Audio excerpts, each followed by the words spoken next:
Discourse 16, Thanksgiving Day. The personal ray of Jesus and other created rays. Germain. Invocation. Thou mighty, wondrous presence, we give praise and thanks for Jesus Christ's presence today. We rejoice in the fullness of the Christ activity, the active presence of God. Out of the fullness of this presence comes pouring like a mighty stream gushing forth from the mountains, the energy of illumination. This great and mighty stream of life, with all its attributes of perfection surging into the hearts of mankind, is anchoring in everyone peace, love, harmony, faith, and charity to all. Thou mighty presence, infinite love, enfolding all mankind, give special notice to these earnest students who have come under this radiation. Give every assistance that is permissible. Strengthen them to stand unwaveringly in the light and face the truth, joyously willing to pluck out of their lives and creation all undesirable things. Fill all official places with mighty messengers of light. Sustain them by thy mighty ascended host, that they may be strong enough to stand unwavering and successful before any sinister force. We give praise and thanks for this day as an uplifting and wonderful memory established in the consciousness of mankind. May that rapidly approaching time come when every day may be a thanksgiving in the hearts of mankind for thy light ever enfolding all who wish it. I bring you greetings from the ascended host and Jesus himself. The Discourse. The first principle of activity from the Godhead is projection or precipitation. Therefore, its nature is to project or precipitate itself. The first activity is the divided race going forth into individualization, into visible expression. When I speak of individual or visible expression, I use that term because of the physical activity, not that it is not always visible, because it is. But to those in the physical form, I speak of it as visibility. Thus, you will see the nature of your being as rays of light, and who you are as the natural quality of life which you so much desire at this time. The day is rapidly approaching when many students will begin to use the light rays of which they are a part, especially the ray of vision and sound. Even in your physical world today, there are being discovered means of producing and uses of these rays. These are strange activities. I say strange to the visible activity, but natural always to the inner presence. The manner of using these rays at present is crude, it is true, but it will require only another step to take them through the veil. The power of the I Am presence and intelligence to use these rays will always remain infinitely more powerful than any mechanical contrivance by which they are used. However, to the student who has not yet found his ability to use these rays, the scientist's experience will be of wondrous encouragement to know the amazing truth of the individual's ability to use them. Here, it is important to know that there are natural rays penetrating through all the atmosphere or etheric belt within the Earth's atmosphere. When I say natural, I mean those rays projected from the Godhead or Great Central Sun, which in recent years, shall I say within a few years, have been made permanent. Then there are the created rays, created and projected by the ascended host, by those who have raised the body. The latter are the most potent of all rays because they are consciously manipulated. The rays the scientists are contacting are the natural rays, having a certain natural potency. The great need, as stated in The Magic Presence, which is a book as well from Godfré Ray King and Germain, the great need, as stated in The Magic Presence, is the preparation of earnest students who can be raised and taught the use of these rays. There are those among you who can do this, and as they are prepared with a determined steadfastness to the light, they will have more and more of the law revealed to them concerning the use of these potent forces. I feel a very great joy in the possibilities before you and your students.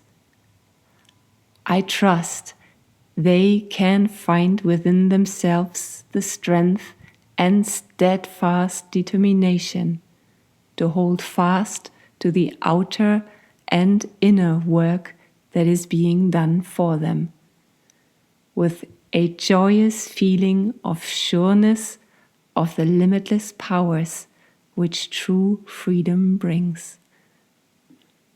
I have from time to time endeavored to give a word of encouragement, and through that enfold them in the radiation of strength which is fearless and dauntless in the light.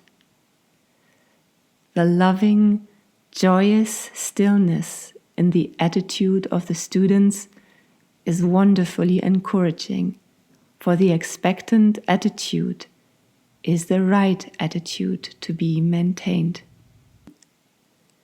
I would suggest that those who have been having unpleasant experiences would consciously withdraw from those conditions all power they have been giving them, mostly unknowingly.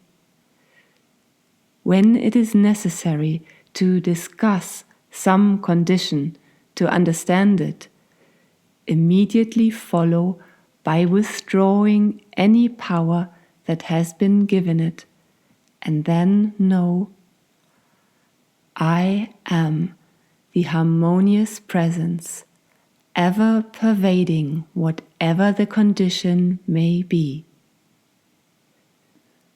As I have intimated before, and it has only partially reached through, I will repeat it again.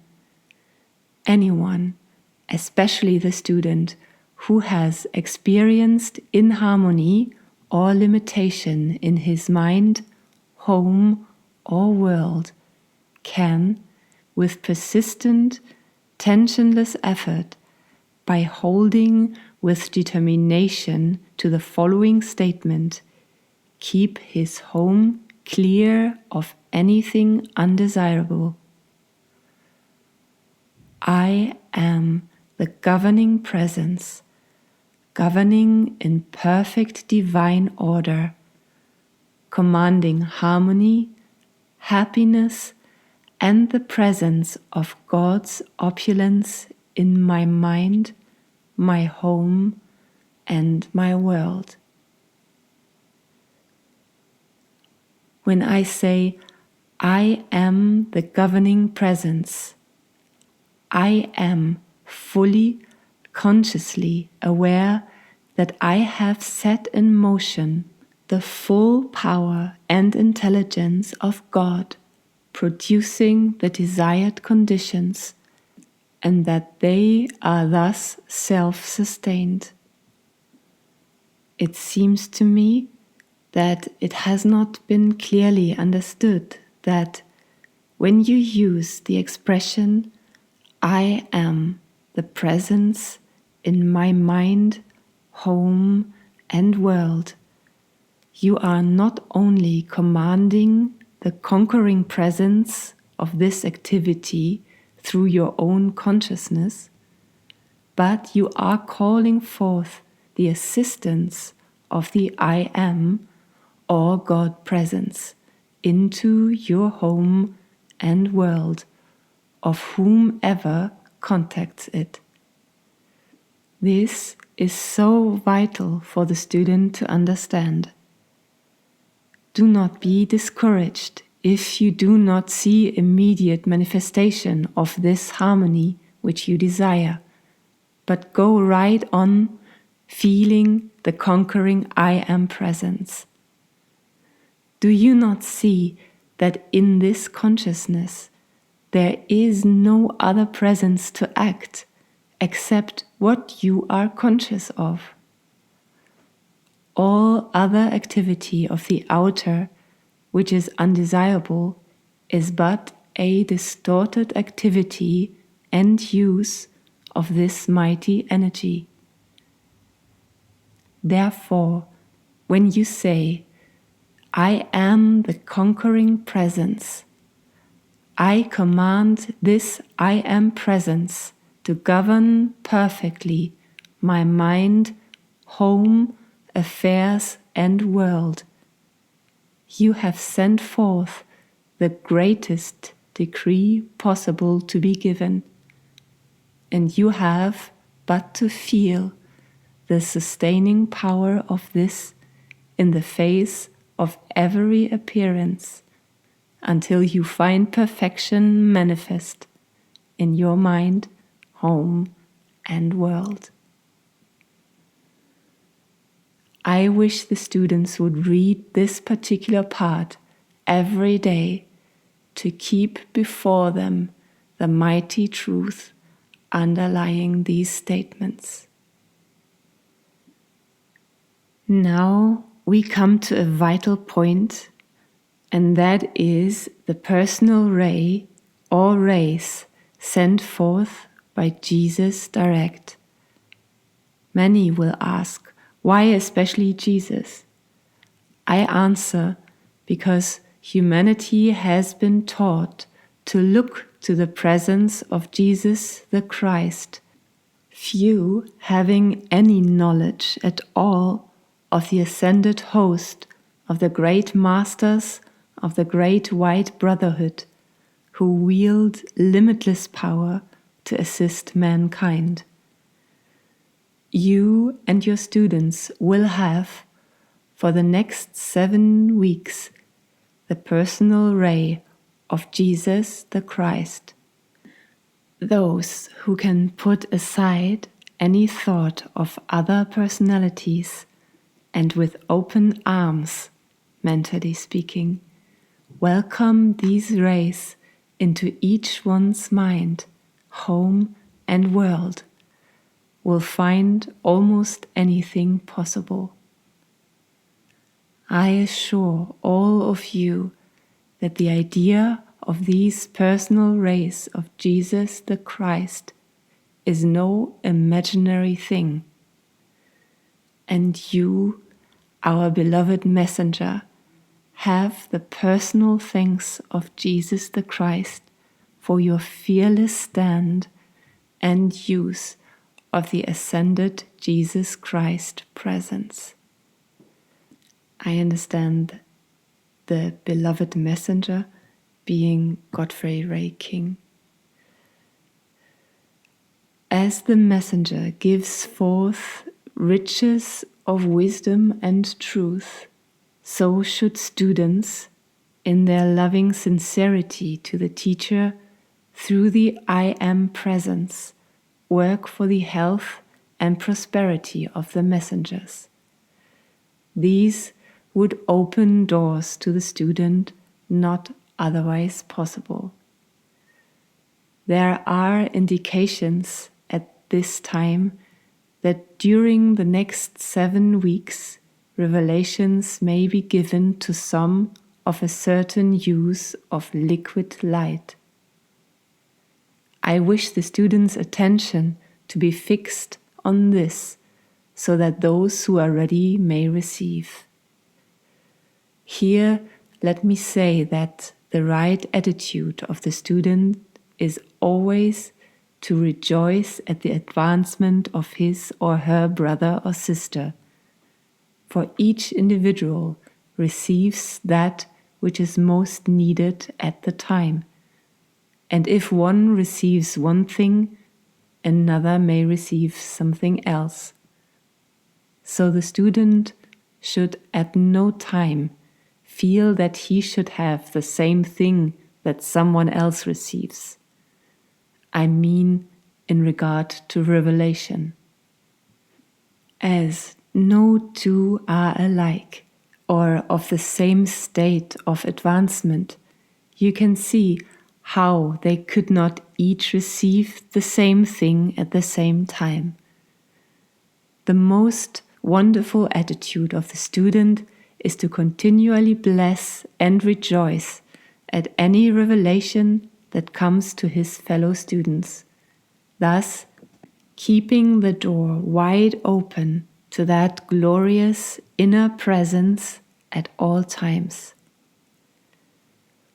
For the encouragement of those interested in aerial transport, I wish to say there is nearing the approach of planes that will be proof against accident.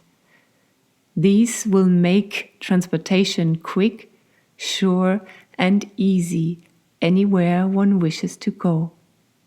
The obstructive mental attitude of those interested in aerial navigation, which has been opposing the coming forth of this much-needed knowledge, is rapidly being broken down, until there will come forth a flood, so to speak, of wonderful ideas and perfection, which can and will be used in this wonderful means of transportation. Many of you will not need them, but there are always those who do, for one's own aerial equipment within him will always far excel any outward conveyance, for the higher body is the most wonderful vehicle of aerial transportation there is. Some of my argumentative friends may suggest that this vehicle is not able to carry great loads, but I say to them, how shall ye judge? until you are able to use this means. It is most amusing to watch the activity of so-called practical minds who feel that there is nothing real except what they can feel and handle.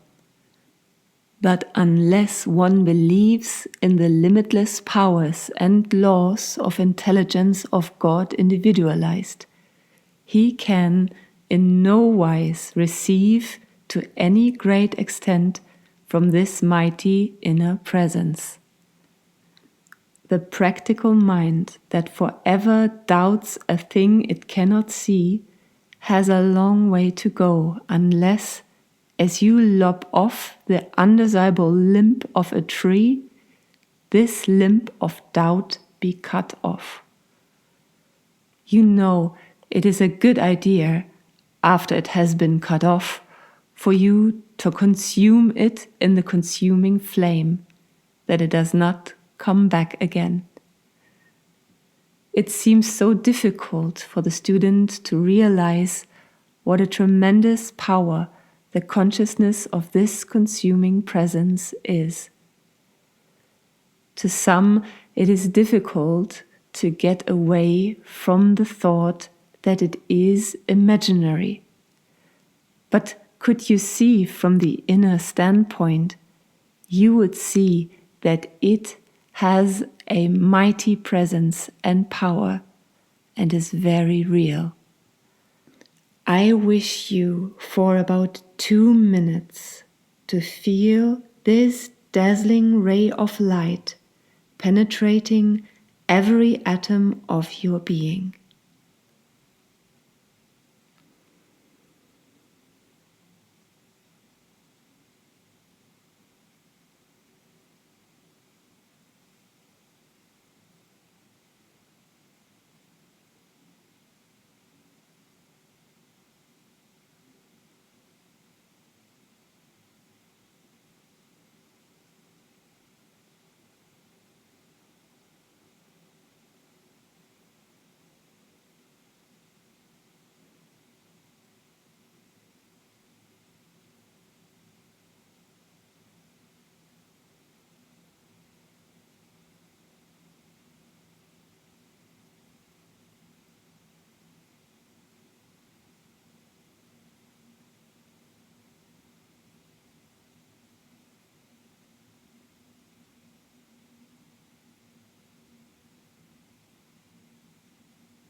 There should be splendid accomplishment during the next 7 weeks.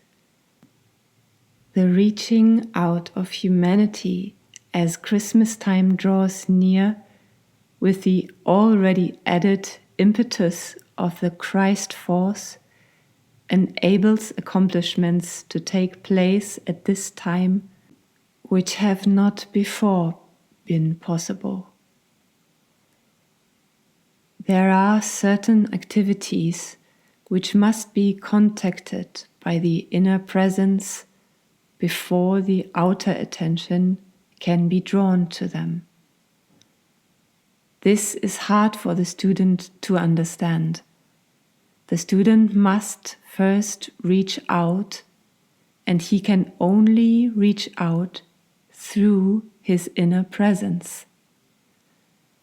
A simple but very wonderful thing is for one to give praise every night and morning for that magnificent presence of life which animates the mind and body. It is a tremendous thing to feel deeply this thanksgiving for the presence of life, which holds within itself all things. Just be grateful to life for all it is and contains. The very presence of life enables us to do the things we are conscious of and desire to do, because we cannot move without this presence. We cannot even think without it. If one would take this statement, I am the presence thinking through this mind and body, he would receive some very remarkable ideas. The brain is the first point where obstruction begins to register, because that is the point of contact with wrong ideas. Wrong ideas register most quickly and intensely in the brain structure, because that is the field of atomic activity. However, the attention held upon the I am presence so releases the power of the perfection, which is within the electron at the center of the atom, that the wrong ideas and obstruction to the light simply dissolve and disappear. Question: where are you going? Answer: Saint Germain, to the Golden City. From this time on until 3 weeks after New Year's Day, it is a time of great rejoicing in the Golden City, for it gives a great opportunity to convey into the physical world, through the light and sound rays, its own mighty radiance. If humanity could understand and appreciate this fact, remarkable things could take place. But that does not prevent individuals who can grasp it from receiving its remarkable benefit. The very simple thing, if students could only understand and apply it, is to absolutely keep the mind off every personality and know only, I am the only presence there. It would open the doors oh so wide. Love and a reaching out to an ascended being enable radiation to be given that would not otherwise be possible. One cannot long interfere with the progress or growth of another, for if the one obstructing does not release and relax his hold upon the other, who is ready to go higher, the obstructing one will be removed by his own action. If one continues to hold steadfast and sincerely to the light, personalities will be swept aside or harmoniously disconnected from the individual's world. At this state of growth, or rather expansion of the light, it is necessary to know, I am the active presence of all channels of distribution of all things acting for my good. When the thought comes, this is all I have, nip it in the bud and say, I am the opulence of God in my hands and use today. This is the time to stamp it right out of your mind and feelings. This must be held as a sacred silence within each individual. Take this as a sacred, revered knowledge to be used. When you take from the I am self, it is impossible for you to take anything from any personality which rightfully belongs to that one. You are decreeing for your world, so you cannot take from anyone when knowing your own law. I am the presence acting everywhere. There is no possibility of division of that I am presence. If you need money, say, I am the active presence bringing this money into my hands and use instantly. It is so important to get away from the importance of money. It is but a means of exchange. Do not give it power. Put all your power back with God. And then when you command, no matter what it is you want, you have all power instantly on hand to bring forth the fulfillment of your decree. The vibration within any element is always the breath of God, eternally self-sustained. All pulsation is the breath of God. The simple consciousness that I am the presence of perfect health is the breath of God acting. I am the presence of forgiveness in the mind and heart of every one of God's children. This releases enormous vibrationary action after its kind. Hold the following with vividness. I am the pure mind of God. Benediction. Thou infinite, mighty, personal presence, Jesus Christ, we give praise and thanks for thy radiance, for thy intelligent rays, for thy qualifying presence. We give praise and thanks that we are conscious of that special radiance at this time, and that we may, through the loving open door of our consciousness, receive of its mighty presence.